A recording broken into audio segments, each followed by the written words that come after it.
আজকে আমরা দ্বিতীয় অধ্যায় থেকে একটা নতুন জিনিস শিখবো বা পড়বো। দেখো, এইগুলো আগে থেকে আমরা পড়ে এসেছিলাম, তাও সেই জিনিসটাকে একটু রিভিশন করব। দেখো, দ্বিতীয় অধ্যায়ের নামটা হচ্ছে যে সংস্কার বৈশিষ্ট্য পর্যালোচনা। আর আজকে আমরা যে টপিকটা নিয়ে খুব ভালো করে আলোচনা করব সেটা হচ্ছে পাশ্চাত্য শিক্ষা বিস্তারে রাজা রামমোহন রায় ও রাজা রাধাকান্ত দেবের ভূমিকা। তাহলে দেখব যে 19 শতকে আমাদের বাংলায় পাশ্চাত্য শিক্ষা বিস্তারে যে সমস্ত মনীষী সবচেয়ে গুরুত্বপূর্ণ ভূমিকা পালন করেছিল তাদের মধ্যে যারা সবচেয়ে বেশি অগ্রগণ্য, প্রথম হচ্ছে রাজা রামমোহন রায়, আর দ্বিতীয় জন হচ্ছে রাজা রাধাকান্ত দেব। এনারা কিন্তু পাশ্চাত্য শিক্ষাকে বিস্তার করার জন্য প্রচুর রকম আন্দোলন করেছিলেন বা নিজেদের অনেক কর্মকাণ্ড করেছিলেন। এবার আমরা দেখব যে ভারতবর্ষের সমাজটা একটা সময় ছিল খুবই পশ্চাৎপদ এবং আমাদের প্রাচ্য শিক্ষায় দেওয়া হতো এখানকার, এবং এখানকার বিভিন্ন রকম সামাজিক কুসংস্কার, ধর্মীয় কুসংস্কার, সেইগুলোকে দূর করার জন্য এই সমস্ত মনীষীরা অনুভব করলো যে না, এখানে আমাদের পাশ্চাত্য শিক্ষা বিস্তার হলেই আমাদের এখানকার সমস্ত কিছুই দূর হয়ে যাবে, যেমন সামাজিক কুসংস্কার, ধর্মীয় কুসংস্কার, এই জিনিসগুলো কিন্তু দূর হয়ে যাবে। সেই জন্য আমরা দেখেছি, এর আগের ক্লাসগুলোতে আমরা দেখেছি যে 1813 খ্রিস্টাব্দে যখন চার্টার অ্যাক্ট বা সনদ আইন পাশ হলো, তখন কিন্তু ইংরেজ সরকার ঘোষণা করলো ভারতে যে শিক্ষা খাতের জন্য 1 লক্ষ টাকা করে ব্যয় করা হবে। কিন্তু তখন রাজা রামমোহন রায় কিন্তু একজনকে চিঠি লিখেছিলেন এবং তিনি বলেছিলেন যে না, আমাদের এখানে যে টাকাটা খরচা করা হবে সেটা কিন্তু কোনো মতেই প্রাচ্য শিক্ষা কোনো মতেই দেওয়া যাবে না।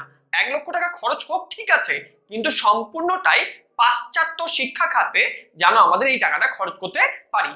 এভাবেই তিনি কিন্তু আমাদের পাশ্চাত্য শিক্ষার জন্য তিনি নিজেকে উজাড় করে দিয়েছিলেন এবং তিনি অনুভব করেছিলেন যে আমাদের দেশকে এগিয়ে যেতে হলে, বা শুধু দেশকে না, আমাদের সামাজিক কুসংস্কার থেকে আরম্ভ করে ধর্মীয় কুসংস্কার সমস্ত কিছুকে দূর করতে গেলে আমাদের যে শিক্ষাটা সবচেয়ে বেশি গুরুত্বপূর্ণ হয়ে দাঁড়াবে সেটা কিন্তু হচ্ছে পাশ্চাত্য শিক্ষা। কারণ পাশ্চাত্য শিক্ষাই একমাত্র পারে যে আমাদের দেশের সমস্ত রকম সংস্কার করতে।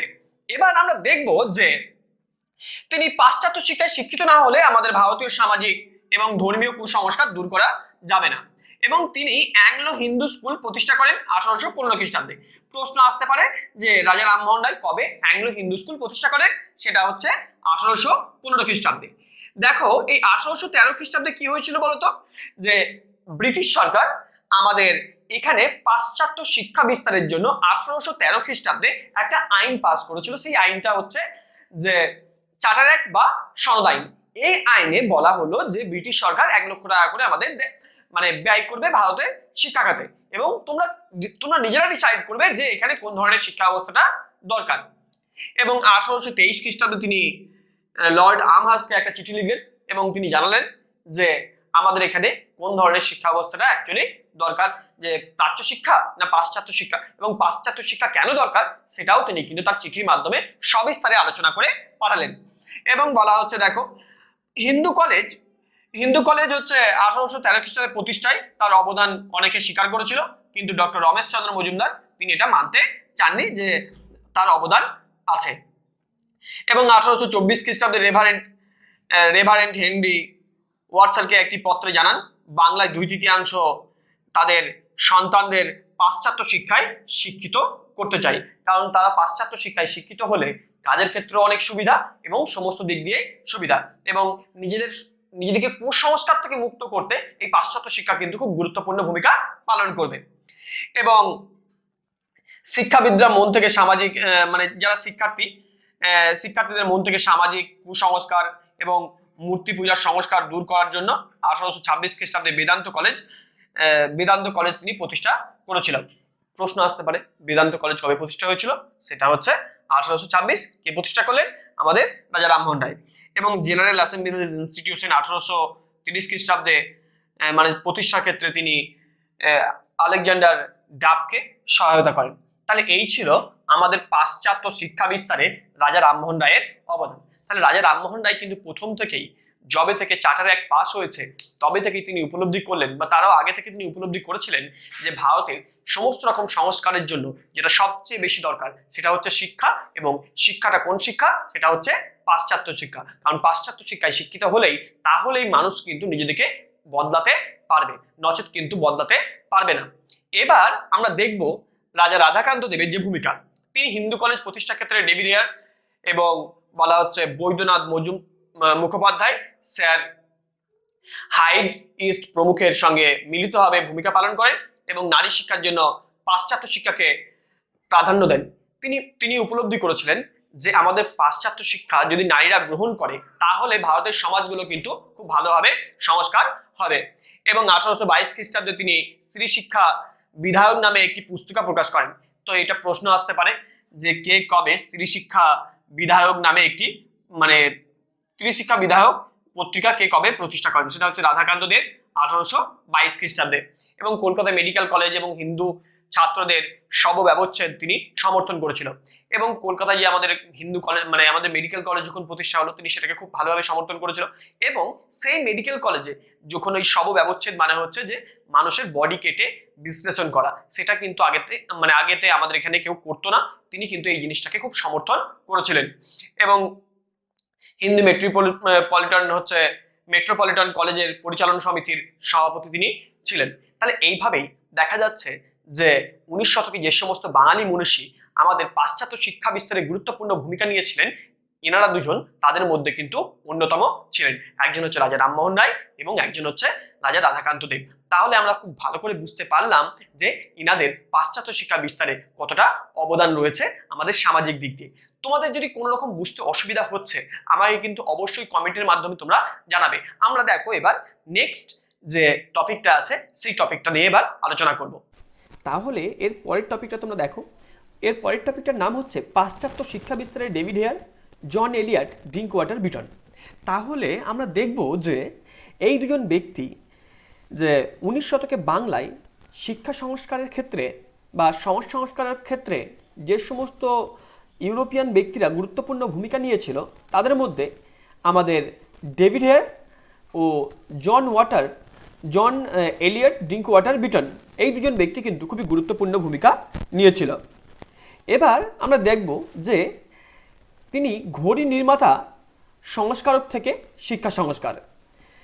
দেখো জন্মবৃত্তান্ত হচ্ছে যে আমাদের ডেভিড হেয়ারের জন্ম হচ্ছে যে স্কটল্যান্ডের তিনি জন্ম, এবং তিনি ওখানে একজন ঘড়ি প্রস্তুতকারক ছিল এবং তিনি ঘড়ির ব্যবসার উপার্জনের সমস্ত অর্থ তিনি ভারতের পাশ্চাত্য শিক্ষায় তিনি কিন্তু আমাদের খরচা করে ফেলেছিলেন। এবং তার জীবনের শেষের দিকে তিনি ঋণগ্রস্ত হয়ে পড়েছিলেন এবং তিনি কোনো রকম সরকারি সাহায্য ছাড়াই এদেশের শিক্ষা বিস্তারের নিঃস্বার্থ একজন বন্ধু এবং খুব গুরুত্বপূর্ণ ভূমিকা তিনি পালন করেছিলেন। তাহলে যদি তোমাকে জিজ্ঞাসা করা হয় যে ডেভিড হেয়ার আসলে একজন কে ছিল, তাহলে তুমি বলবে তিনি একজন স্কটল্যান্ডের ঘড়ি প্রস্তুতকারক ব্যবসায়ী ছিলেন। এবার আমরা দেখব যে ডেভিড হেয়ারের প্রধান কীর্তি এই তালিকাটা দেখো। তিনি 1817 খ্রিস্টাব্দে হিন্দু কলেজ প্রতিষ্ঠা করেন এবং পাশ্চাত্য শিক্ষা বিস্তারের শিক্ষায় প্রাণকেন্দ্র প্রতিষ্ঠায় তিনি গুরুত্বপূর্ণ সক্রিয় ভূমিকা তিনি কিন্তু নিয়েছিল। এবার স্কুল বুক সোসাইটি এবং বাংলা ও ইংরেজি শিক্ষা প্রস্তুত রচনা তিনি উদ্যোগ নিয়েছিল এবং পটলডাঙ্গা একাডেমি, যা বর্তমানে হেয়ার স্কুল নামে পরিচিত। প্রশ্ন আসতে পারে যে পটলডাঙ্গা একাডেমির বর্তমান নাম কি, সেটা হচ্ছে হেয়ার স্কুল। এবং সিমলা স্কুল, আরপুলি স্কুল প্রতিষ্ঠা এইগুলো তিনি কিন্তু তার প্রচেষ্টায় সাহায্য করেছিল। এবার দেখো যে আমাদের আধুনিক শিক্ষা ও ডেভিড হেয়ার, তিনি মেডিকেল কলেজ দেখা যাচ্ছে যে মেডিকেল শিক্ষা বলতে কলকাতা মেডিকেল কলেজের ছাত্রদের ভর্তি হতে উৎসাহিত করতেন। তিনি উপলব্ধি করেছিলেন যে না, আমাদের ভারতবর্ষে দেশীয় যেভাবে শিক্ষা চিকিৎসা হতো তার থেকে মেডিকেল কলেজে আরও ভালো উন্নত মানের চিকিৎসাবিদ্যা দেওয়া হয়। এবং তিনি সাহসী যে পদক্ষেপটা নিয়েছিল, তিনি হচ্ছে প্রথম শব ব্যবচ্ছেদ তার পূর্ণ সমর্থন ছিল। এবং তিনি শেষ জীবনে, আমি একটু আগেই বলেছিলাম, ঋণগ্রস্ত হয়ে পড়েছিলেন এবং নিজেদের সর্বস্ব যিনি মানুষের তিনি কল্যাণ করেছিলেন এবং নিজের সর্বস্ব দিয়ে যিনি পরকে কল্যাণ করেছিলেন আমাদের এখানকার দেশীয়দের। এবার আমরা দেখব যে জন এলিয়ট ড্রিঙ্কওয়াটার বিটন, যাকে আমরা বেতন সাহেব হিসাবে চিনি, তার পরিচয়টা দেখো। বড়লাটের শাসন পরিষদের আইন সদস্য ও শিক্ষা কাউন্সিলের তিনি সভাপতি ছিল। তাহলে প্রশ্ন আসতে পারে যে বেতন সাহেব অ্যাকচুয়ালি ছিলটাকে? তাহলে বড়লাটের শাসন পরিষদের আইন সদস্য ও শিক্ষা কাউন্সিলের সভাপতি, এবং তাকে যারা সহযোগী করেছিল পাশ্চাত্য শিক্ষা বিস্তারে সেটা হচ্ছে রামগোপাল ঘোষ এবং দক্ষিণারঞ্জন মুখোপাধ্যায়, এবং তার মূল লক্ষ্য ছিল বাংলায় নারী শিক্ষার প্রসার এবং আধুনিকীকরণ। তাহলে তিনি কিন্তু চেয়েছিল যে আমাদের বাংলায় নারী শিক্ষার বিস্তার হোক এবং আমাদের আধুনিকীকরণে শিক্ষা ব্যবস্থা তারা বেঁচে থাকুক। এবং নারী শিক্ষার বিপ্লব ও বেথুন। নেটিভ ফিমেল স্কুল বর্তমানে বেথুন স্কুল নামে পরিচিত। নেটিভ ফিমেল স্কুলের বর্তমান নাম কি? সেটা হচ্ছে বেথুন স্কুল নামে পরিচিত। তিনি একটা উক্তি করেছিল, এই উক্তিটাকে মাথায় রাখবে, অতটা ইম্পর্টেন্ট না যদিও উক্তিটা। আমি বিশ্বাস করি আজকের দিনটি একটি বিপ্লবের সূচনা করতে যাচ্ছে, এটা তার উক্তি ছিল। এবং বেথুন কলেজ ভারতীয় উপমহাদেশের প্রথম মহিলা কলেজ। তাহলে ভারতীয় উপমহাদেশের প্রথম মহিলা কলেজের নাম কি? সেটা হচ্ছে বেথুন কলেজ। এবং অন্যান্য অবদান, কলকাতা পাবলিক লাইব্রেরি ও বঙ্গভাষানুবাদে সমাজ গঠন তিনি করেছিলেন। এবং তার নাম দেখো, এবার দেখো তোমরা হচ্ছে তুলনামূলক আলোচনা যদি দেখি আমরা প্রথমে ডেভিডিয়ারটা দেখব। সাধারণ শিক্ষা ও বিজ্ঞান, হিন্দু কলেজ, মানে যে প্রতিষ্ঠানগুলোর সঙ্গে যুক্ত, হেয়ার স্কুল, এবং বেথুন সাহেব নারী শিক্ষা বিস্তারে তিনি গুরুত্বপূর্ণ ভূমিকা নিয়েছিল। বেথুন স্কুল ও কলেজ তিনি প্রতিষ্ঠা করেছিল। এবার আমরা দেখব যে ডেভিড হেয়ার এবং বেথুন সাহেব দুজনেই বিদেশি হয়েও তৎকালীন বাঙালি সমাজের আধুনিক করার স্বপ্ন দেখেছিলেন, এবং তাদের উদ্যোগ না থাকলে বাংলায় নারী শিক্ষা ও আধুনিক বিজ্ঞান শিক্ষা অনেক পিছিয়ে থাকতো। তাহলে আমরা জানলাম যে দুজন ইউরোপিয়ান ব্যক্তি হয়েও আমাদের বাংলায় সমাজ সংস্কার এবং শিক্ষা সংস্কারে কীভাবে গুরুত্বপূর্ণ ভূমিকা নিয়েছিল। বিশেষ করে শিক্ষা সংস্কারে সবচেয়ে বেশি গুরুত্বপূর্ণ ভূমিকা এনারা দুজন কিন্তু নিয়েছিল। এবার আমরা আজকে আরেকটা টপিককে নিয়ে আলোচনা করব, সেটা হচ্ছে যে আমাদের টপিকটা দেখো কি আছে, কলকাতা মেডিকেল কলেজ এবং চিকিৎসাবিদ্যা চর্চায় বিকাশ। এবার দেখো উদ্যোক্তা বড়লাট লর্ড উইলিয়াম বেন্টিং, তিনি কলকাতা মেডিকেল কলেজ প্রতিষ্ঠা করার উদ্যোগ নিয়েছিল, এবং তদন্ত কমিটি কবে গঠন হয়েছিল? 1833 খ্রিস্টাব্দে। চিকিৎসাবিদ্যা পঠন পাঠনের মানোন্নয়নের জন্য একটি কমিটি এবং রিপোর্ট এসেছিল আমাদের 1834 খ্রিস্টাব্দে, এবং কমিটির সুপারিশ অনুযায়ী ইউরোপীয় চিকিৎসাশাস্ত্র ইংরেজি ভাষায় শেখানোর সিদ্ধান্ত নেওয়া হয়। এবার দেখো যে আমাদের এখান থেকে যে প্রশ্নটা এবছর এসে গেছিলো অলরেডি, এই প্রশ্নটা যে প্রতিষ্ঠান 28 জানুয়ারি 1835 খ্রিস্টাব্দে। তাহলে কলকাতা মেডিকেল কলেজ কবে প্রতিষ্ঠিত হয়েছিল? তোমাকে যদি জিজ্ঞাসা করা হয় তাহলে বলবে 28 জানুয়ারি 1835 খ্রিস্টাব্দে। এই প্রশ্নটা কিন্তু এবছর এসে গেছিলো যে কলকাতা মেডিকেল কলেজ কবে প্রতিষ্ঠিত হয়। এবার দেখো নাম হচ্ছে যে আমাদের মেডিকেল কলেজ বেঙ্গল, বর্তমানে কলকাতা মেডিকেল কলেজ নামে পরিচিত। প্রশ্নটা ঘুরিয়ে আসতে পারে, মেডিকেল কলেজ বেঙ্গল বর্তমানে নাম কি? তোমরা বলবে যে কলকাতা মেডিকেল কলেজ। প্রথম অধ্যক্ষ কে ছিল? ডক্টর মন্টফোর্ড ব্রামলি, এবং ভূমিদান করেছিল। এগুলো প্রশ্ন আসবে, কিন্তু এগুলো শর্ট প্রশ্ন কিন্তু স্কুলের ক্ষেত্রেও আসবে এবং তোমাদের মাধ্যমিকের ক্ষেত্রেও কিন্তু এই প্রশ্নটা কিন্তু খুবই ইম্পর্টেন্ট। কলকাতা মেডিকেল কলেজের প্রথম অধ্যক্ষ কে ছিল? সেটা হচ্ছে যে ডক্টর মন্টফোর্ড ব্রামলি, বা শুধু ব্রামলি বললেও হবে। এবং কলকাতা মেডিকেল কলেজের জন্য যিনি জমিদান করেছিল কলেজের, তিনি হচ্ছে মতিলাল সিল।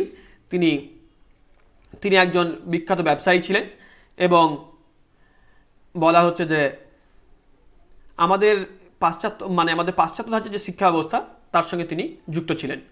এবং গুরুত্ব বলছে এটি এশিয়া মহাদেশের দ্বিতীয় কলেজ যেখানে ইউরোপীয় চিকিৎসাবিদ্যা শেখানো হয়। এবং দেখো হাসপাতাল পরিকাঠামো উন্নয়ন বলছে, হাসপাতাল ভবন 1848 খ্রিস্টাব্দে লর্ড ডালহৌসির উদ্যোগে ভিত্তি প্রস্তুত করা হয়। নির্মাণ 1852 খ্রিস্টাব্দে নির্মাণ সম্পূর্ণ হচ্ছে, এবং ক্লাস শুরু হয়েছিল 1865 খ্রিস্টাব্দে পূর্ণাঙ্গভাবে ক্লাস শুরু হয়। এবং সরকারি নীতি, আধুনিক চিকিৎসা বিস্তারের লক্ষ্যে সরকার দেশীয় পদ্ধতি চিকিৎসা বিদ্যায় পেছনে অর্থ ব্যয় বন্ধ করে দেয়। এবং বলা হচ্ছে যারা সফলভাবে যারা আমাদের এখানে চিকিৎসকদের জয়যাত্রা যারা হয়েছিল এবং তাদের মধ্যে বেশ কয়েকজনের নাম হচ্ছে, দেখো একজন হচ্ছে উমেশ চন্দ্র শেঠ, রাজকৃষ্ণ দে, দ্বারকানাথ গুপ্ত। এরা ঢাকা, চট্টগ্রাম, মুর্শিদাবাদ ও পাটনায় সরকারি হাসপাতালে এরা পরবর্তীকালে নিযুক্ত হয়।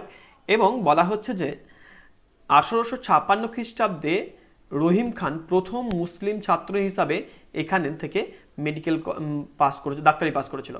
তাহলে এখান থেকে একটা শর্ট প্রশ্ন আসতে পারে যে কলকাতা মেডিকেল কলেজে যিনি প্রথম কোন মুসলিম ছাত্র, তার নাম কি এবং তিনি কবে কলকাতা মেডিকেল কলেজ থেকে তারা ডাক্তারি পাস করেছিল। তো এইগুলো ছিল আমাদের কলকাতা মেডিকেল কলেজ সম্বন্ধে একটা বেসিক ধারণা। এবং দেখো পরবর্তীকালে হচ্ছে পরিবর্তন এসেছিল কিসে, আয়ুর্বেদ, ইউনানি চিকিৎসা, তারপরে হচ্ছে বদলে আধুনিক অস্ত্রোপচার ও ঔষধের ব্যবহার বৃদ্ধি এবং প্রভাব পড়েছিল দেখো কীরকমভাবে বাংলা তথা ভারতের চিকিৎসা বিদ্যার অগ্রগতিতে এই কলেজ এক নবযুগের সূচনা এবং সামাজিক প্রতিষ্ঠা, যেমন হচ্ছে কুসংস্কার দূর করে বিজ্ঞানসম্মতভাবে ব্যবচ্ছেদ ও গবেষণার পথ প্রস্তুত করা। এবং পরবর্তীকালে দেখো একটা সারাংশ, তিনি শিক্ষা প্রতিষ্ঠিত হলো কবে এবং উদ্যোক্তাকে লর্ড বেন্টিং, প্রথম অধ্যক্ষ মন্টফোর্ড ব্রামলি, জমিদান করেছিল মতিলাল সিল, প্রথম মুসলিম স্নাতক রহিম খান। তাহলে আমরা বুঝলাম যে কলকাতা মেডিকেল কলেজ আমাদের এখানে কীভাবে তার শিক্ষা বিস্তারটা ঘটিয়েছিল। এইভাবেই আমরা এই চ্যাপ্টারগুলোকে বুঝতে পারলাম। তোমাদের যদি কারো কোনো রকম অসুবিধা থাকে তাহলে কিন্তু আমাকে অবশ্যই কমেন্ট করে জানাবে। এবং আজকে এই পিপিটি মডেলে বোঝালাম, তোমাদের এই পিপিটি মডেলেও যদি বুঝতে অসুবিধা হয় তাহলেও কিন্তু আমাকে অবশ্যই কমেন্ট করে জানাবে।